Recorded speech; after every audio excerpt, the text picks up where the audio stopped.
നമസ്കാരം. +2 ഫിസിക്സ് ക്ലാസ്സിലേക്ക് സ്വാഗതം. കറന്റ് ഇലക്ട്രിസിറ്റി എന്ന 3-ാം അധ്യായമാണ് ചർച്ച ചെയ്തുകൊണ്ടിരിക്കുന്നത്. ഇന്ന് 6-ാമത്തെ ക്ലാസ് ആണ്. ഇന്നത്തെ ക്ലാസ്സിൽ ആദ്യം ടെമ്പറേച്ചർ ഡിപ്പെൻഡൻസ് ഓഫ് റെസിസ്റ്റിവിറ്റി വ്യക്തമാക്കുന്ന ഒരു ഇക്വേഷൻ പരിശോധിക്കാം. നമുക്കറിയാം റെസിസ്റ്റിവിറ്റി എന്നാൽ എന്താണെന്ന്. ഓരോ മെറ്റീരിയലിനും ഓരോ റെസിസ്റ്റിവിറ്റി മൂല്യമാണുള്ളതെന്നും അറിയാം. ഓംസ് ലോ V = IR എന്താണത് പറയുന്നത്? ഒരു കണ്ടക്ടറിൽ കൂടിയുള്ള വൈദ്യുത പ്രവാഹം I ആണെങ്കിൽ ആ കണ്ടക്ടറിന്റെ രണ്ട് അറ്റങ്ങളിൽ അനുഭവപ്പെടുന്ന പൊട്ടൻഷ്യൽ ഡിഫറൻസ് V ആണെങ്കിൽ V = IR എന്നുള്ളതാണ് ഓംസ് ലോ. R പറയുന്ന പേരാണ് resistance of the material of the conductor. ഈ റെസിസ്റ്റൻസ് കണ്ടക്ടറിന്റെ നീളത്തിനും ഏരിയയ്ക്കും അനുസരിച്ച് വ്യത്യാസപ്പെടുന്നു. ഓംസ് ലോ അനുസരിക്കുന്നത് ടെമ്പറേച്ചർ ചെറുതായിരിക്കുമ്പോഴാണ്, ലോ വാല്യൂസ് ഓഫ് ടെമ്പറേച്ചർ ആയിരിക്കുമ്പോഴാണ് ഓംസ് ലോ ഒരു കണ്ടക്ടർ അനുസരിക്കുക.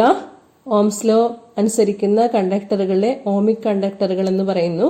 അല്ലാത്തവയുമുണ്ട്, നോൺ ഓമിക് കണ്ടക്ടേഴ്സ്. ഇതിനെക്കുറിച്ചും കഴിഞ്ഞ ക്ലാസ്സിൽ ഡിസ്കസ് ചെയ്തിരുന്നു. ഓക്കെ, ഇപ്പോൾ ടെമ്പറേച്ചറിന് ഓംസ് ലോ പറയുമ്പോൾ വളരെയധികം പ്രാധാന്യമുള്ളതാണ്. ടെമ്പറേച്ചർ കോൺസ്റ്റന്റ് ആയിരിക്കുമ്പോഴാണ് ഓംസ് ലോ ശരിയായിട്ടുള്ളതാവുക. അല്ലെങ്കിൽ when temperature increases ohms law is violated. Okay, resistivity equation നമുക്കറിയാം. R = ρ × L/A എന്നുള്ളതിൽ റോ ആണ് റെസിസ്റ്റിവിറ്റി. റെസിസ്റ്റിവിറ്റി ഓരോ മെറ്റീരിയലിനും ക്യാരക്ടറിസ്റ്റിക് പ്രോപ്പർട്ടിയാണ്. ഈ റെസിസ്റ്റിവിറ്റിക്ക് ടെമ്പറേച്ചറിനനുസരിച്ച് എങ്ങനെ വ്യത്യാസം വരുന്നു? ρT = ρ0 × 1 + α × T - T0 എന്ന സമവാക്യമാണ് ഇവിടെ കാണിച്ചിരിക്കുന്നത്. ρT എന്നാൽ റെസിസ്റ്റിവിറ്റി അറ്റ് ടെമ്പറേച്ചർ T. ρ0 എന്നാൽ ടെമ്പറേച്ചർ കൂടുന്നതിന് മുമ്പുള്ള സാധാരണ ടെമ്പറേച്ചറിലുള്ള റെസിസ്റ്റിവിറ്റി ആണ് ρ0. അല്ലെങ്കിൽ ഏതെങ്കിലും രണ്ട് വാല്യൂസ് ടെമ്പറേച്ചർ വ്യത്യാസം ഉണ്ടാവുമ്പോഴുള്ള ആദ്യത്തെ വാല്യൂ ആണ് ρ0. ടെമ്പറേച്ചർ വ്യത്യാസപ്പെട്ടതിന് ശേഷമുള്ള ഏതെങ്കിലും ഒരു വാല്യൂ ആണ് ρT എന്ന് വിചാരിക്കുക. ആൽഫ എന്നുള്ളത് ടെമ്പറേച്ചർ കോഎഫിഷ്യന്റ് ഓഫ് റെസിസ്റ്റിവിറ്റി ആണ്. ഈ ഇക്വേഷനിൽ നിന്നും നമുക്ക് മനസ്സിലാക്കാൻ സാധിക്കുന്നത് ടെമ്പറേച്ചർ കൂടുമ്പോൾ മെറ്റാലിക് കണ്ടക്ടറിന്റെ റെസിസ്റ്റിവിറ്റി എന്നുള്ളത് ഒരു പരിധി വരെ കൂടുന്നു എന്നതാണ്. ടെമ്പറേച്ചറും റെസിസ്റ്റിവിറ്റിയും കൂടിയെടുത്ത് ഒരു ഗ്രാഫ് വരയ്ക്കുകയാണെങ്കിൽ അതിന്റെ ഷേപ്പ് എങ്ങനെയാണ് വേരി ചെയ്യുക എന്നതാണ് ഗ്രാഫിൽ കാണിച്ചിരിക്കുന്നത്. Okay, drift of electrons and the origin of resistivity എന്ന ടോപ്പിക് മുൻ ക്ലാസ്സിൽ വിശദമാക്കിയിട്ടുണ്ടായിരുന്നു. ഓർമ്മയുണ്ടാവുമെന്ന് കരുതുന്നു. ഇലക്ട്രിക് ഫീൽഡ് അപ്ലൈ ചെയ്യുമ്പോഴാണ് ഫ്രീ ഇലക്ട്രോൺസിന് കണ്ടക്ടറിൽ കൂടി ഡ്രിഫ്റ്റിംഗ് ഉണ്ടാവുന്നത് എന്ന് നമുക്കറിയാം. കണ്ടക്ടിവിറ്റിയും റിലാക്സേഷൻ ടൈമും തമ്മിലുള്ള റിലേഷൻഷിപ്പാണ് കണ്ടക്ടിവിറ്റി സിഗ്മ = ne² τ/m എന്നുള്ളത്. ടോ എന്നാൽ റിലാക്സേഷൻ ടൈം ആണ്. The average time between two successive collisions in a metal lattice. അതിനെയാണ് റിലാക്സേഷൻ ടൈം എന്ന് പറയുന്നത്. കണ്ടക്ടിവിറ്റിയുടെ റെസിപ്രോക്കൽ ആണ് resistivity. Resistivity is given by the relationship ρ = m/ne². റെസിസ്റ്റിവിറ്റിയും റിലാക്സേഷൻ ടൈമും എങ്ങനെ വ്യത്യാസപ്പെടുന്നു? ρ = m/ne² τ എന്നതാണ് റിലേഷൻഷിപ്പ് എന്ന് നമുക്കറിയാം. m, n, e ഈ വാല്യൂസ് എല്ലാം കോൺസ്റ്റന്റ് ആണ്. m മാസ് ഓഫ് ഇലക്ട്രോൺ ആണ്, n number of electrons per unit volume, e electronic charge. അപ്പോൾ ρ പ്രൊപ്പോർഷണൽ ടു 1/τ എന്ന് എഴുതിയാലും ശരിയാണ്. പ്രൊപ്പോർഷണാലിറ്റി കോൺസ്റ്റന്റ് ആണ് ഇവിടെ m/ne² വരുന്നത്. ഇതിൽ നിന്നും എന്താണ് മനസ്സിലാക്കാനാവുക? ടെമ്പറേച്ചർ കൂടുമ്പോൾ ഇലക്ട്രോൺസിന്റെ ആവറേജ് സ്പീഡ് കൂടും, കൊളീഷൻ ടൈം കുറയും. Decrease in tau result in an increase of resistivity. Okay, അപ്പോൾ റിലാക്സേഷൻ ടൈം കുറയുമ്പോൾ റെസിസ്റ്റിവിറ്റി കൂടുകയാണ് ചെയ്യുന്നത്. So rho equal to 1/τ is a very important relationship. ഒരു സെമി കണ്ടക്ടർ പരിഗണിക്കുകയാണെങ്കിൽ അതിന് negative temperature coefficient of resistivity ആണ് ഉള്ളത്. അതായത് ടെമ്പറേച്ചർ കൂടുമ്പോൾ റെസിസ്റ്റിവിറ്റി കുറയും. സെമി കണ്ടക്ടറിലെ റെസിസ്റ്റിവിറ്റി ടെമ്പറേച്ചർ റിലേഷൻഷിപ്പ് എങ്ങനെയാണെന്നുള്ളതിന്റെ ഗ്രാഫിക്കൽ റെപ്രസെന്റേഷൻ ആണ് ഇവിടെ കാണിച്ചിരിക്കുന്നത്. ഇനി നമുക്ക് കോമ്പിനേഷൻ ഓഫ് റെസിസ്റ്റേഴ്സ് ഡിസ്കസ് ചെയ്യാം. സീരീസ് കോമ്പിനേഷൻ ഓഫ് റെസിസ്റ്റേഴ്സും ഉണ്ട്, പാരലൽ കോമ്പിനേഷൻ ഓഫ് റെസിസ്റ്റേഴ്സും ഉണ്ട്. ഒരു സർക്യൂട്ട് ആവശ്യപ്പെടുന്നതിനനുസരിച്ച് സീരീസ് ആയിട്ടോ പാരലൽ ആയിട്ടോ സീരീസും പാരലലും കൂടി ഒരുമിച്ചായിട്ടോ എങ്ങനെ വേണമെങ്കിലും റെസിസ്റ്ററുകൾ സെറ്റ് ചെയ്ത് കൊടുക്കാവുന്നതാണ്. ഓരോ സർക്യൂട്ടും ആവശ്യപ്പെടുന്ന പ്രതിരോധം നിജപ്പെടുത്തുന്നതിന് വേണ്ടിയിട്ടാണ് പലതരത്തിൽ റെസിസ്റ്ററുകളെ കമ്പൈൻ ചെയ്യുന്നത്.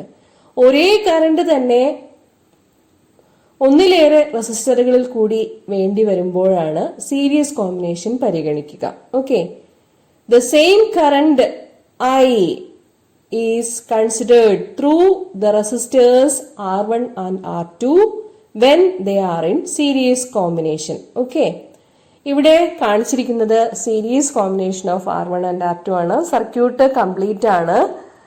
V ആണ് സെൽ ഉപയോഗിച്ച് ഏർപ്പെടുത്തുന്ന പൊട്ടൻഷ്യൽ ഡിഫറൻസ്. I കറണ്ട് ആണ് R1 കൂടിയും R2 കൂടിയും പരിഗണിക്കുന്നത്. റെസിസ്റ്റർ വാല്യൂസ് ഡിഫറെന്റ് ആയതുകൊണ്ട് തന്നെ അവയുടെ അക്രോസ് ആയിട്ടുള്ള പൊട്ടൻഷ്യൽ ഡ്രോപ്പും വ്യത്യാസമായിരിക്കും. V1 ആണ് R1 അക്രോസ് ആയിട്ടുള്ള പൊട്ടൻഷ്യൽ ഡ്രോപ്പ് എന്ന് വിചാരിക്കുക. R2 അക്രോസ് ആയിട്ടുള്ള പൊട്ടൻഷ്യൽ ഡ്രോപ്പ് V2 ആണെന്ന് വിചാരിക്കുക. ടോട്ടൽ പൊട്ടൻഷ്യൽ ഡിഫറൻസ് V എന്നുള്ളത് V1 പ്ലസ് V2 ആയിരിക്കും. Okay, across R1 we have V1 equal to IR1, V2 equal to IR2 across R2. Total potential difference V equal to V1 plus V2. Okay, let us substitute the values of V1 and V2. Then we will get the equation V equal to I into R1 plus R2. Okay, ഇനി ഈ രണ്ട് റെസിസ്റ്ററുകൾ series ആയിട്ട് കൊടുത്തതിന് പകരം ഒരു effective resistance RS in series സർക്യൂട്ടിൽ ഉൾപ്പെടുത്തുകയാണ് എന്ന് വിചാരിക്കുക. ഓക്കെ, അങ്ങനെ വരുമ്പോൾ ആ റെസിസ്റ്ററിൽ കൂടിയുള്ള കറണ്ട് I ആയിരിക്കും. So we have the potential drop V equal to I into RS. So IRS equal to I into R1 plus R2. Equation 1 values substitute ചെയ്ത് കൊടുത്തതാണ്. സെയിം കറണ്ട് I തന്നെ ആയതുകൊണ്ട് അവ ക്യാൻസൽ ആയി പോകും. So the effective resistance when to resistors R1 and R2 are connected in series is RS, which is equal to R1 plus R2. Equivalent resistance of the series combination is RS. Okay, ഇനി നമുക്ക് റെസിസ്റ്ററുകൾ add ചെയ്ത് കൊടുക്കാം. ഒരു resistor കൂടി add ചെയ്യാണ്. അപ്പോ നേരത്തെ കണ്ടത് പ്രകാരം ഇക്വേഷൻ ഇങ്ങനെയായിരിക്കും വരുന്നത്. V1 equal to IR1, V2 equal to IR2, V3 equal to IR3. Same current is flowing through each of the resistors R1, R2 and R3, or V equal to I into R1 plus R2 plus R3. R1, R2, R3 എന്നീ series റെസിസ്റ്ററുകൾക്ക് പകരം ഒരു effective resistance RS കൊടുക്കുകയാണെങ്കിൽ നമ്മുടെ equation V equal to I into RS എന്നതാവും. അങ്ങനെ വരുമ്പോൾ equation കിട്ടുന്നത് ഇങ്ങനെയായിരിക്കും. RS is equal to R1 plus R2 plus R3. Okay, ഇനി ഈ റെസിസ്റ്റർ വാല്യൂസ് എല്ലാം സെയിം ആണെന്ന് വിചാരിക്കുക. സെയിം വാല്യൂ ആണ് കൊടുക്കുന്നതെങ്കിൽ എല്ലാം കൂടി കൂട്ടിയെടുത്താൽ മതി. For n resistors to be connected in series, then RS is equal to R1 plus R2 plus R3 plus etc plus RN. എല്ലാ വാല്യൂസും സെയിം ആണെന്ന് വിചാരിച്ചോളൂ.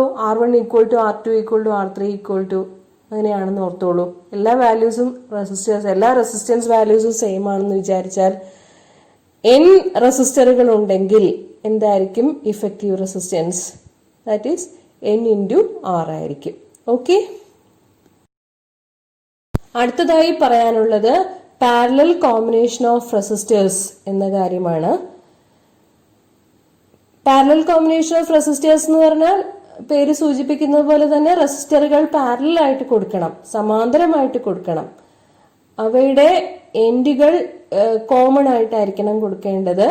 One end of all resistors are connected to a common point and the other ends to another common point. Then we call such a combination parallel combination of resistors. Okay, ഇവിടെ ആ common പോയിന്റിൽ വരുന്ന current വിവിധ റെസിസ്റ്ററുകളിലേക്ക് split ചെയ്തു പോവുകയാണ് ചെയ്യുന്നത്. റെസിസ്റ്ററിന്റെ മൂല്യം അനുസരിച്ച് ഓരോന്നിനും കൂടിയുള്ള വൈദ്യുത പ്രവാഹം വ്യത്യാസമുള്ളതായിരിക്കും. ടോട്ടൽ കറണ്ട് ഓരോ റെസിസ്റ്ററുകളിലും കൂടി സ്പ്ലിറ്റപ്പ് ചെയ്തു പോകുന്നതായി കാണാവുന്നതാണ്. ഓക്കെ, സോ ഇവിടെ 2 റെസിസ്റ്ററുകളാണ് എടുക്കുന്നതെങ്കിൽ ടോട്ടൽ കറണ്ട് I എന്നുള്ളത് I1 + I2 എന്നായിരിക്കും.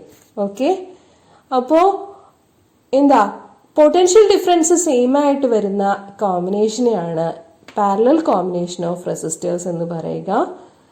കറണ്ട് സെയിം ആയിട്ട് വരുന്നതാണ് series combination. Potential drop same ആയിട്ട് വരുന്നതാണ് parallel combination of resistors. Okay, നേരത്തെ കണ്ടതുപോലെ തന്നെ നമുക്ക് ഇക്വേഷൻ എഴുതാൻ പറ്റും. പക്ഷെ ഇവിടെ എന്താ I = I1 + I2 എന്നുള്ള ഇക്വേഷൻ ആണ് എടുക്കുന്നത്. കാരണം കറണ്ട് ആണ് സ്പ്ലിറ്റ് ചെയ്ത് പോകുന്നത്. ഓക്കെ, ഏതാണോ സ്പ്ലിറ്റ് ചെയ്ത് പോകുന്നത് അതിനായിരിക്കണം ഇക്വേഷൻ എഴുതേണ്ടത്. So total current I = I1 + I2. I1 = V/R1, I2 = V/R2. So we have the equation I = V/R1 + V/R2 or I = V × 1/R1 + 1/R2. ഇനി ഈ 2 റെസിസ്റ്ററുകൾ ഇങ്ങനെ പാരലൽ ആയിട്ട് കൊടുത്തതിന് പകരം ഒരു ഇഫക്റ്റീവ് റെസിസ്റ്റൻസ് R1ന്റെയും R2ന്റെയും പാരലൽ കോമ്പിനേഷന് വേണ്ടി കൊടുക്കുകയാണ് എന്ന് വിചാരിക്കുക. ആ ഇഫക്റ്റീവ് റെസിസ്റ്റൻസ് RP ആണെന്നിരിക്കട്ടെ. P സൂചിപ്പിക്കുന്നത് effective resistance when R1 and R2 are in parallel. Then we have the equation for the current I = V/RP. So equation 1ൽ സബ്സ്റ്റിറ്റ്യൂട്ട് ചെയ്യുമ്പോൾ നമുക്ക് കിട്ടുക V/RP = V × 1/R1 + 1/R2 എന്നാണ്. 1/RP = 1/R1 + 1/R2 എന്ന് കാണാവുന്നതാണ്. Okay, so parallel combination of റെസിസ്റ്റേഴ്സില് the reciprocal of the effective resistance is equal to the sum of the reciprocals of the individual resistors എന്ന് കാണാവുന്നതാണ്. Okay, ഇനി resistors നമുക്ക് കൂട്ടി കൊടുക്കാം. ഒരു റെസിസ്റ്റർ കൂടി കൊടുക്കുകയാണ്. So now here R1, R2 and R3 are in parallel.